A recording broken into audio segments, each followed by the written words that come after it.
안녕하세요. 저는 인증사업 금리 박금리대고요. 제가 목이 좀 지금 안 좋아가지고 양해 부탁드리겠습니다.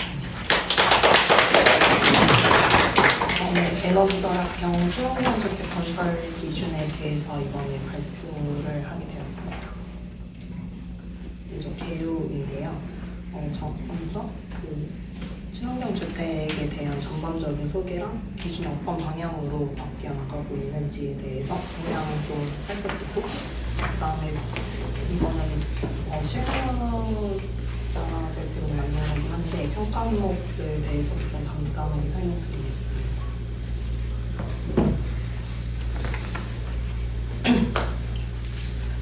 에너지 절약형 친환경 주택 건설 기준은 주택법 제15조에 따른 사업계획 승인을 받은 공동주택 건설하는 경우에 이제 주택의 총 에너지 사용량이나 총 이산화탄소 배출량 절감할 수 있는 그 에너지 절약형 주택을 만들기 위해서 만들어진 제도고요. 그리고 관련 법령은 이제 주택법 37조 1항이나 주택 건설 기준 등에 관한 규정 제64조, 그리고 에너지 절약형 친환경 주택 건설 기준 등을 통해서 이제 정의되고 있습니다. 친환경 주택은 주택법 시행령 제27조에 따라서 사업계획 승인 대상 공동주택을 의무 대상으로 평가를 받고 있는데요. 그 내용을 보시면 이제 30세대 이상 공동주택, 아니면 이제 50세대 이상의 도시형 생활주택, 아니면 이제 일반 상업지역의 300세대 이상의 주상복합 아파트의 경우에는 무조건적으로 평가를 받아야 합니다.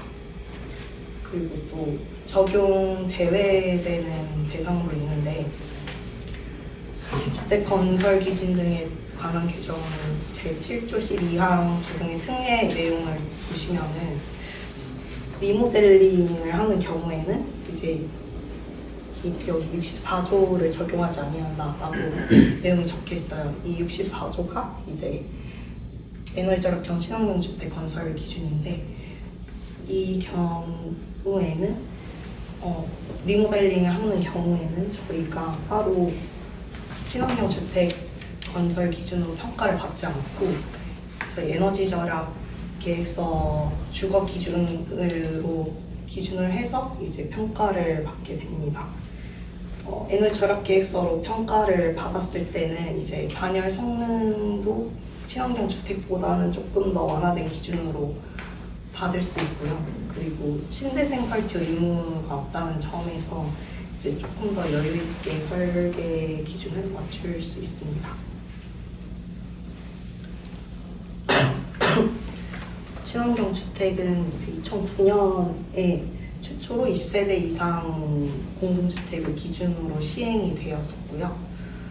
개정이 계속 되어 나가면서 의무 절감률이나 단열 성능 등이 계속 강화되었고, 이제 2015년에 30세대 이상으로 대상이 변경되면서 세부 규정들이 좀 지정이 되었습니다.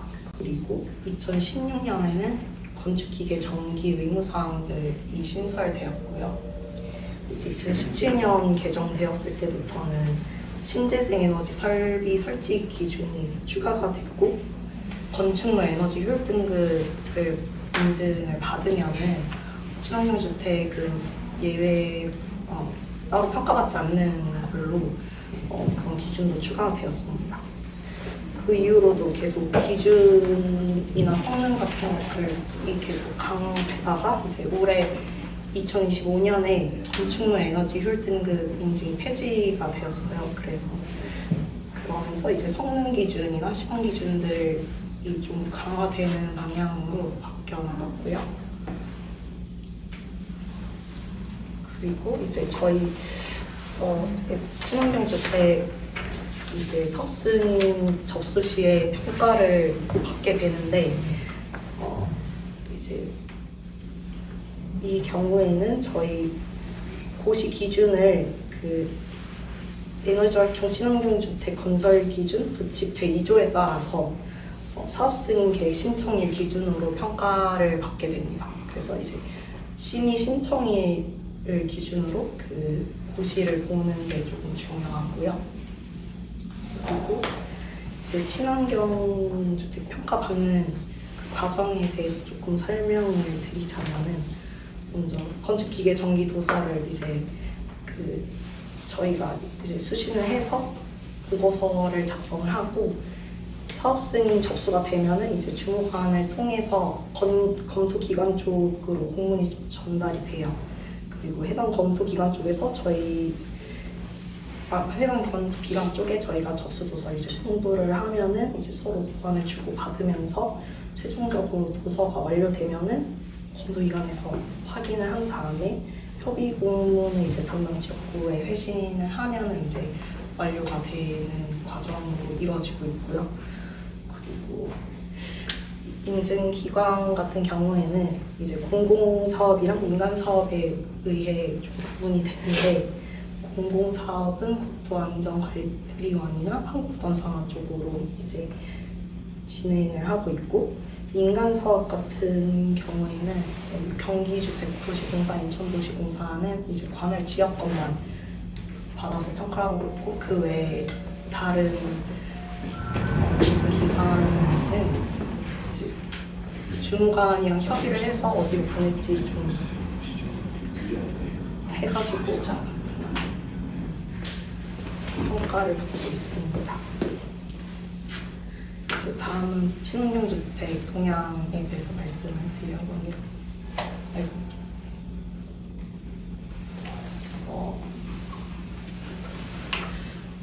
첫 번째로 이제 단열 기준이 더 이상은 더 강화되지는 않을 것으로 예상이 됩니다. 저희 현재 국내 단열 성능 기준이 2018년 패시버스 수준으로 거의 다 맞춰져 있는 상황이에요. 그래가지고 이제 국제적인 기준 이상으로까지는 단열 성능이 강화되지는 않을 것으로 보이고요. 두 번째로는 설계 기준을 만족하는 것보다는 이제는 더 전체 에너지 소비량 저감 기준이 늘어날 것으로 보입니다.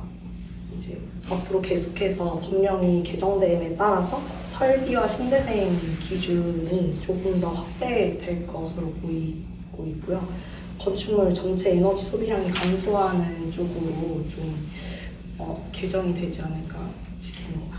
그리고 세 번째로는 이제 제로 에너지 건축물 수준으로 이제 건축물 성능이 요구될 것으로 예상이 되는데요.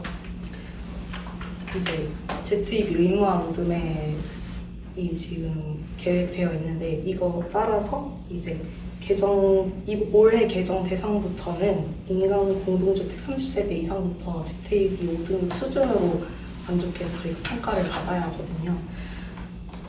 물론 그 인증을 받아야 되는 건 아니긴 한데, 어쨌든 그 정도 수준까지 저희가 성능을 맞춰야 할 것 같습니다. 그래서 앞으로는 신재생 에너지 설치 의무 기준이 강화되고, 개정되는 에코토 오디 프로그램이 이제 보존계획과 계속해서 세부적으로 좀 조정이 된다면은 기존 친환경 주택으로 많이 평가받던 시방 기준에서 좀 성능 기준으로 평가받는 경우가 많아지지 않을까 예상이 됩니다. 다음은 이제 평가 항목들 좀 간단하게 빠르게 설명하고 넘어가겠습니다. 이제 친환경 주택 평가를 위한 필요 자료들은 이렇게 크게 건축기계 전기 분야에서 이런 내용들의 도서들이 필요하고요. 이 내용을 요청을 해서 저희가 수신을 받으면 됩니다. 그리고 이제 평가 방법은 의무사항 같은 경우에는 무조건적으로 적용을 해야 되고, 이제 그 외에 이 성능기준, 실용기준, 제로에너지 건축물 인증 취득하는 세 가지 방법이 있는데, 첫 번째로 성능기준 같은 경우에는 단위 면적당 1차 에너지 소요량이 100kW/제곱미터 미만을 만족하는지를 보고요. 뭐 시방 기준 같은 경우에는 이제 9가지의 기준들을 만족을 시켜야 하고, 제로 에너지 건축물 취득하는 방법은 제로 에너지 건축물 예비 인증서를 저희가 예비 인증을 받아서 인증서를 제출을 해야 해요. 그때 이제 별지 서식도 같이 함께 제출을 해야 되는데 두 서식 모두 그냥 의무사항만 내용을 만족을 하면은 되는 거라서 따로 뭐 어떤 걸 선택해도 상관은 없습니다. 그리고 이거 각 평가 항목에 따른 지역별 기준은 대략적으로 이렇게 정리가 되고요. 이제 의무사항들 먼저 설명을 드릴 텐데요. 건축 의무사항 같은 경우에는 이제 먼저 단열 조치를 준수했는지 여부에 대해서 확인을 합니다. 친환경 주택 내 기준을 친환경 주택 기준을 확인을 하고 각 기준에 맞게 잘 설계되어 있는지 확인해 주시면 되고요. 이렇게 해서 형별이나 차무 일람표 내용들 같이 확인해 주시면 됩니다.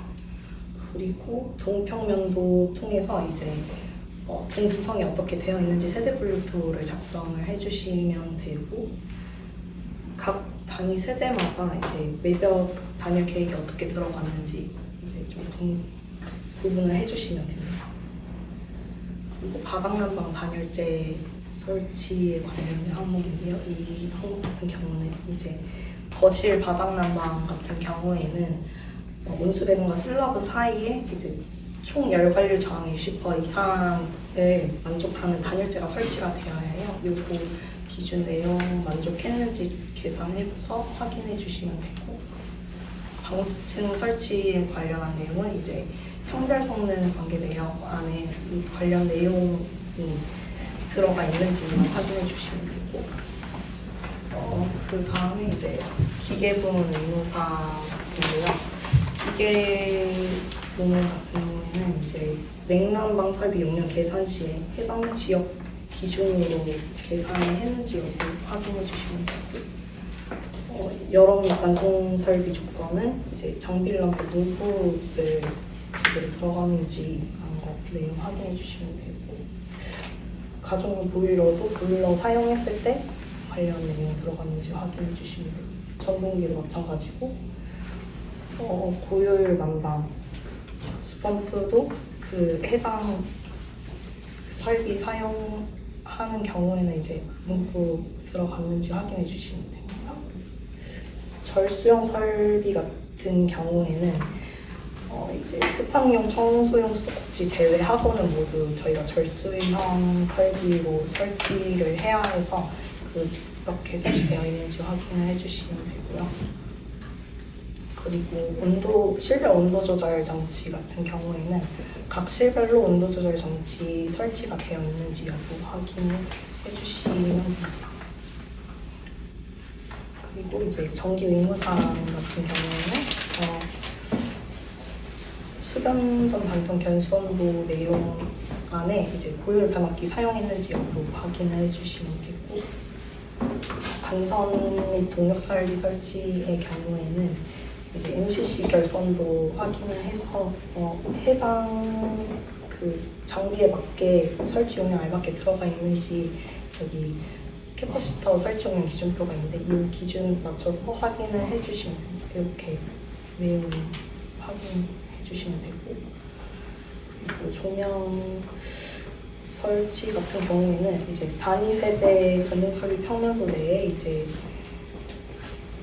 저희 문구 들어갔는지 확인을 해주시고, 일괄 소등 스위치 현관부 쪽에 설치되어 있는지 내용 확인해 주시면 되고요. 공대시설 전동 설비 평면도 같은 경우에도 이제 단지 내 공용 화장실에 자동 전멸 스위치 설치되어 있는지 내용 확인해 주시면 됩니다.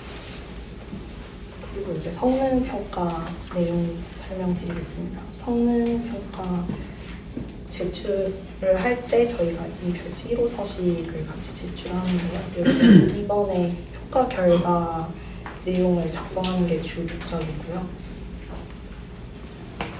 성능평가 같은 경우에는 그 평가 대상 주택의 단위면적과 1차 에너지 소요량이 100kW/제곱미터 이하 만족하는지 평가를 해야 되고, 이거는 이제 친환경 주택 성능평가 프로그램인 에코도디를 활용해서 이게 결과를 저희가 도출해내면 되는데요.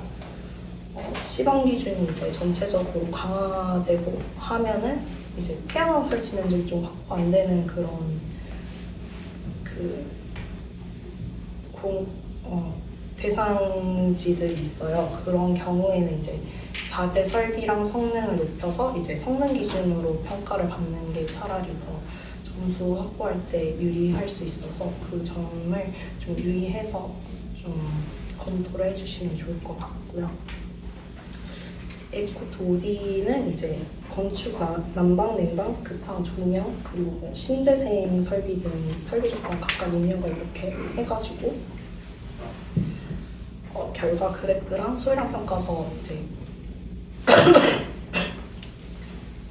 그 계산을 해서 이제 원본 파일이랑 같이 함께 제출을 하면 됩니다.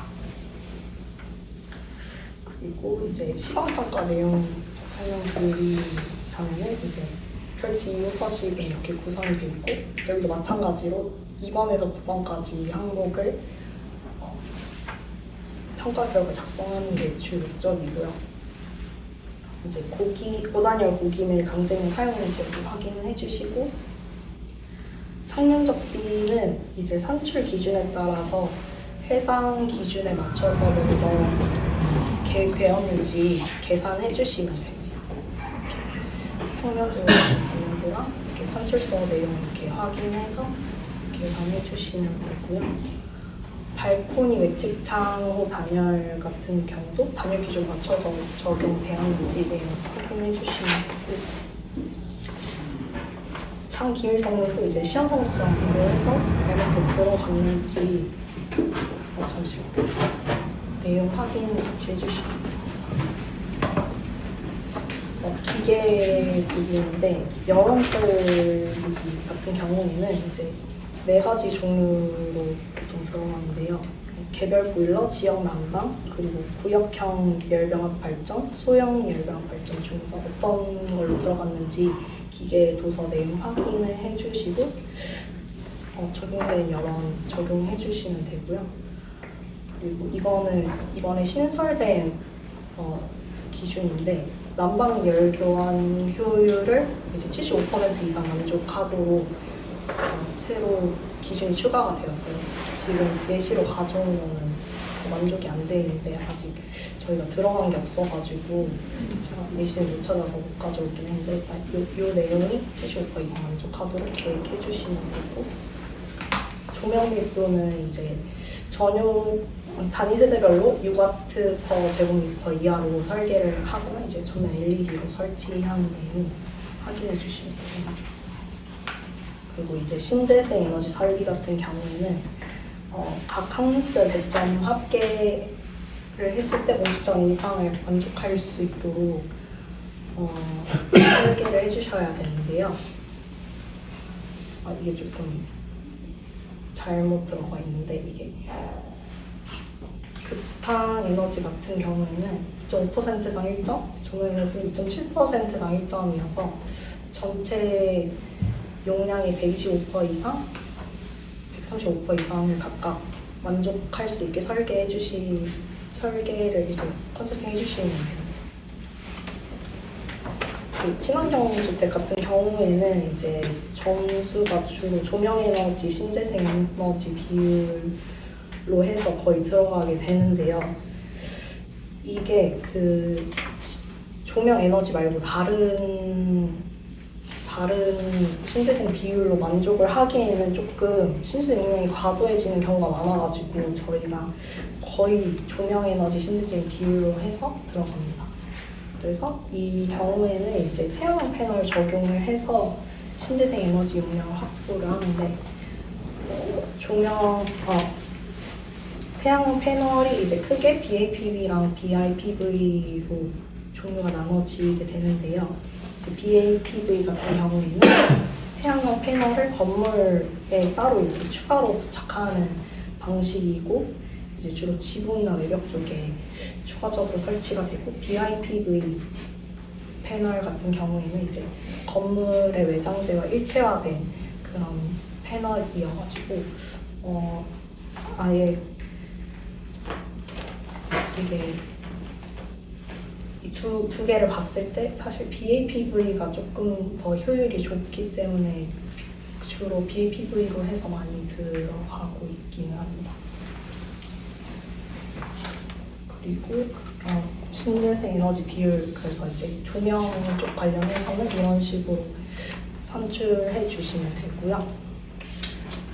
이제 태양광 에너지 점수 외에도 이제 연료전지 활용해서 점수를 확보받는 방안도 있기는 있어요. 이게 점수가 많이 받을 수 있지는 않지만 그래도 조금이라도 더 받고 싶으시면은 요거 방법도 한번 같이 검토를 해주시면 좋은데, 이제 이 경우에는 이제 단지 내 부대 공유 시설이 있는데 그쪽에 연료전지 활용해서 이제 설비 들어가는 경우가 있어요. 이때 그 에너지 절약 계획서 쪽에 이 신재생 점수를 따로 적용을 하지 않으면은 저희 친환경 주택 쪽으로 해서 점수를 넣어서 갈 수가 있어요. 그래서 여기 이렇게 확인서 추가로 작성해서 제출을 하면은 1.2점이라도 조금 추가로 해서 받을 수 있으니까 이것도 같이 알아두시면 좋을 것 같고,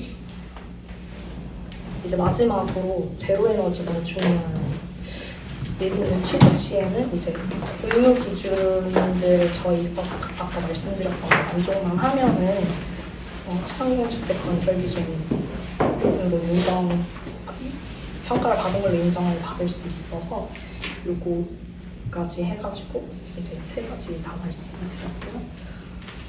여기까지 이제 보호자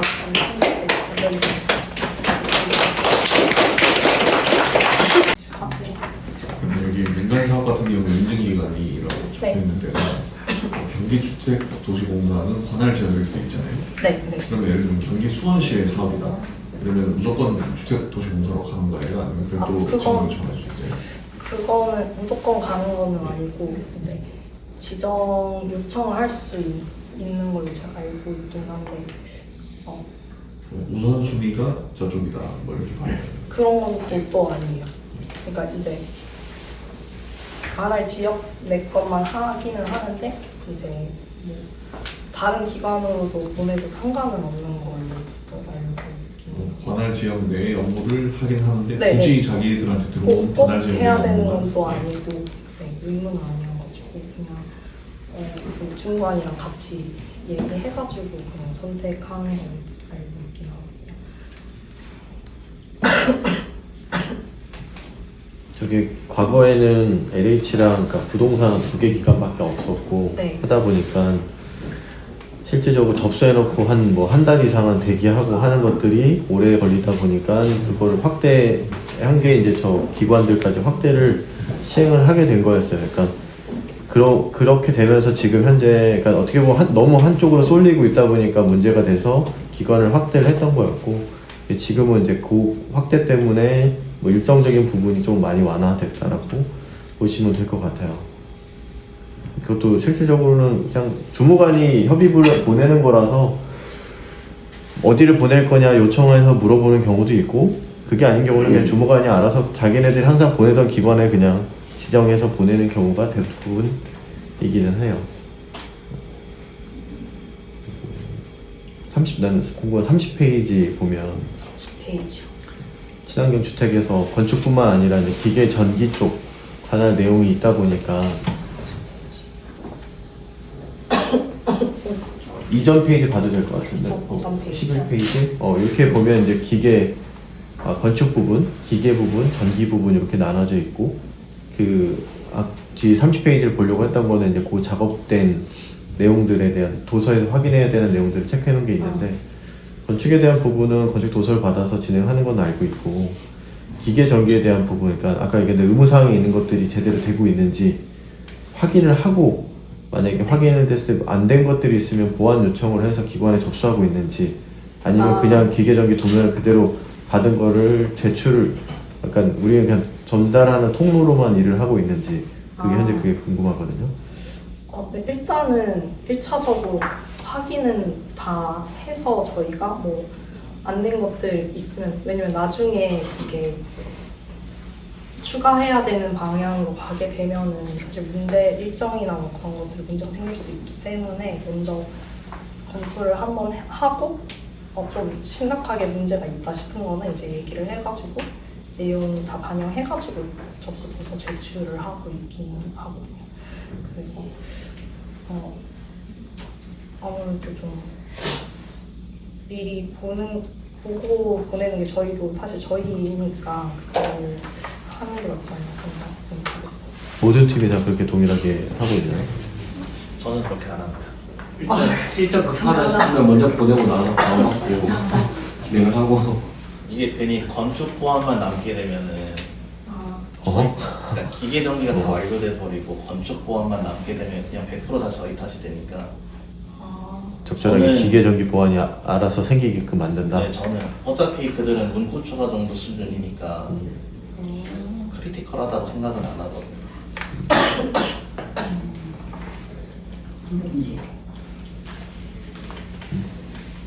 왜? 뭐 이거 할 얘기 있어? 아니요. 꿀팁이라고. 전략적으로 보안을 만든다.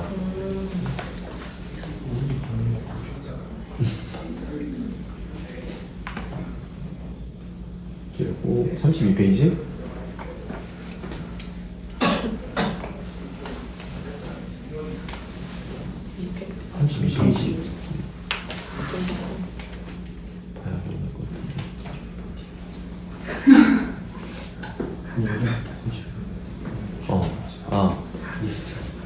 일단 이 사실 만든 자료 자체가 지금 사실 최종적 사실 현실적으로 목표했던 거는 이제 인증 부서들에 대한 뭐 신입사원들이나 이런 것들 이 사람들을 교육하기 위한 자료를 만든 거라서 사실 다른 타부서에서는 이게 너무 좀 디테일한 부분이어서 이해가 안 될 수도 있을 거예요. 근데 연역이랑 연관되는 거긴 한데 과거에는 이 친환경 주택이라는 부분을 어떻게 정량화해서 어떤 기준으로 뭐가 친환경 주택이냐를 평가를 한다고 했을 때 최초에는 국가에서 표준주택이라는 거를 제정을 해서 표준주택 대비 어느 정도 전략이 더 되고 있다를 친환경 주택이라고 평가를 했던 거고, 그게 이제 좀 하다가 아예 의무사항을 정해서 이 정도 이상으로 그냥 다 설계를 하면 다 친환경 주택이다 라고 하고 있는 게 최근의 추세였던 거고, 지금 다시 여기 이제 발표자가 얘기한 대로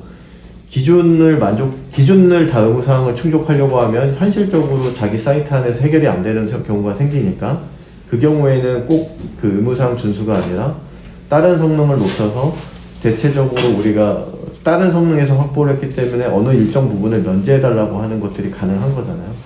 그러니까 추세가 사실 최초에 다시 성능 베이스에서 시작했다가 의무사항으로 왔다가 지금 다시 성능 베이스로 가고 있는 거기 때문에 에코2 프로그램에 대한 부분이든지 아니면 이제 성능 분석을 위해서 한 부분이 좀 노력이 많이 필요할 것 같아요. 그리고 일반인들 봤을 때 이제 친환경 주택이라는 걸 알았고 하니까 뭐 본인들이 집을 사는 사람도 있고 이제 부모님이 집을 산다고 했을 때 아까 이제 뭐 윤홍철 과장이 또 얘기했지만 이제 입주자 모집 공고 안에 앞서 발표했던 녹색 건축 인증과 친환경 주택 내용은 무조건 입주자 모집 공고에 들어가도록 돼 있어요. 법적으로.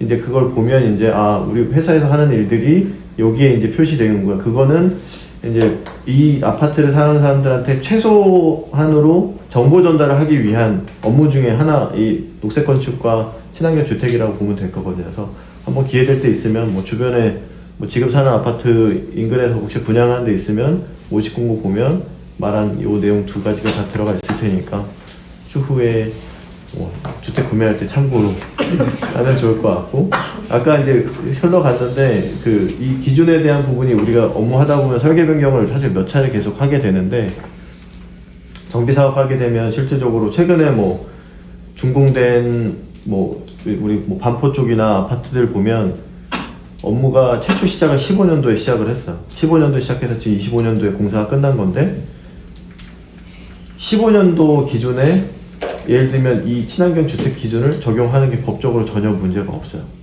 그러니까 15년도에 단열, 보일러 설비, 전기 설비 이것들을 지금 25년도에 입주하는 아파트에 적용해도 법적인 문제가 없기 때문에 저 문구 그 친환 건축 심의 기준으로 이 법적인 부분이 다 경과조치기 다 적용받기 때문에 그 부분도 추후에 이제 아까 얘기한 대로 이제 입주자 모집 공고들을 보면 거기 문구가 있을 거예요. 몇 년도 거를 적용했다. 근데 이제 막 지금 분양하는데 아마 막 2015년도 거 아마 보면 이제 그 문구들이 있을 거여서 그래서 그런 것들도 이제 어떻게 보면 이건 회사 얘기 아니라 아마 생활하는 데서 팁으로도 보면 좀 도움이 되지 않을까 싶습니다.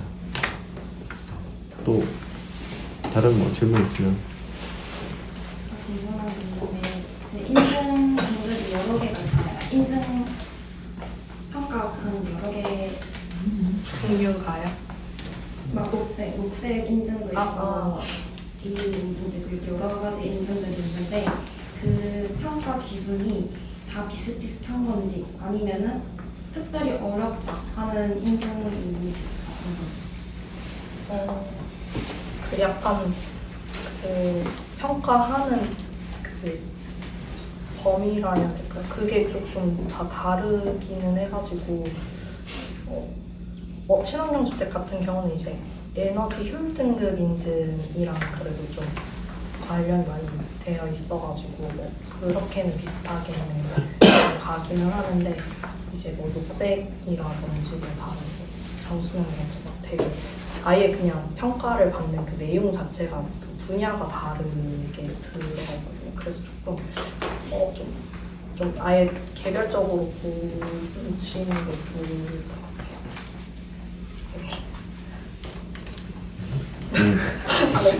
아니 아마 이제 이후에 세미나도 대부분 이제 인증부서 쪽에서 이제 아까 얘기한 뭐 비슷한 들으면 알게 될 텐데 인증부서 친환경 인증부서 쪽은 굉장히 여러 가지 그 업무들을 수행하는 거다 보니까 그 업무들이 실질적으로 내 안에 들어가면 다 왜냐면 재정의 취지가 다른 거고 목적이 다르기 때문에 내용들이 다 달라질 수밖에 없고 그거를 이제 계속 아마 내년 3월도 그렇고 6월도 그렇고 그 내용들을 계속 교육을 할 거라서 그거 보게 되면 아마 세부적인 내용은 이해가 될 거고 그래서 아까 얘기한 대로 대상도 틀리고 이거 같은 경우에는 30세대 이상 공동주택인 거고 임 과장이 얘기했던 거는 기본 법상에서 500세대 이상 공동주택인 거고 그러니까 뭐 그 기준에 따라서 적용되는 목적이 다른 목적과 대상이 다르기 때문에 그 기준 안에 세부 내용도 보면 다 다르다고 보면 될 거고 그게 이제 아마 한 6월까지 가면 어느 정도 아마 대충 인증부서에 대한 부분들이 아마 발표가 될 거니까 그러면 아마 전반적으로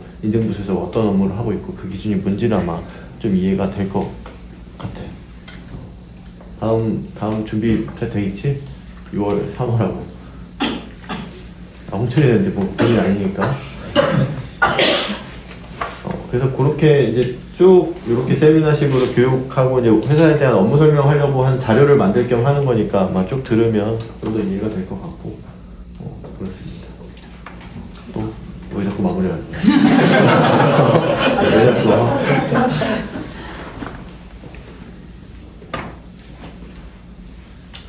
또 다른 질문 있으신지?